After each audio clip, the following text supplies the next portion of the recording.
ফলমূল এবং আমাদের গোমূত্র, রাসায়নিক সার দিয়ে দেওয়া হয়। আসসালামু আলাইকুম। ফরেম ইন্টিগ্রেটেড প্রাকৃতিক কৃষি খামার থেকে সকলকে শুভেচ্ছা জানাচ্ছি।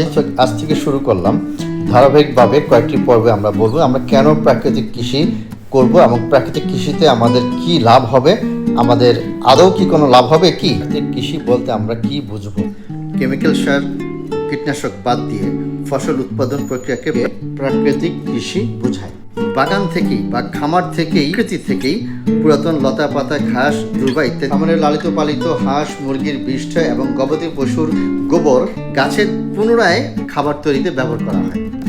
এই পদ্ধতি একেবারেই খরচবিহীন বলা যায়। প্রক্রিয়াজাত করেই গাছের খাদ্য হিসেবে ব্যবহার করা হয় এবং গাছের যে খাদ্যগুলো সবচেয়ে বেশি প্রয়োজন নাইট্রোজেন, পটাশিয়াম, ফসফরাস, ক্যালসিয়াম সহ অনুখাদ্য পাওয়া যায়।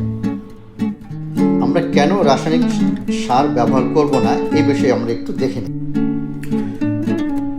দীর্ঘদিন ব্যবহারের ফলে রাসায়নিক সার কৃষি জমি, পরিবেশ ও মানব স্বাস্থ্যের উপর গভীর ক্ষতিকর প্রভাব ফেলে। মাটির উর্বরতা নষ্ট করে দেয়, মাটিকে শক্ত এবং এয়ারেটেড করে ফেলে।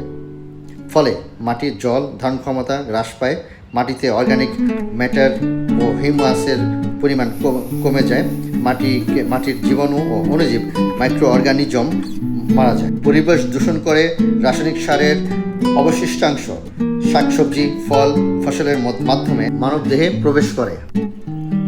তাই এখন সময় হয়েছে আমাদের পরিবেশকে রক্ষা করার জন্য, আমাদের জীবন জীবিকাকে রক্ষা করার জন্য, আমাদের স্বাস্থ্যকে দীর্ঘজীবী করার জন্য এবং ভয়াবহ রোগের হাত থেকে আমাদের দেহকে রক্ষা করার জন্য আমাদের মাটির উর্বরতা বৃদ্ধি করতে হবে।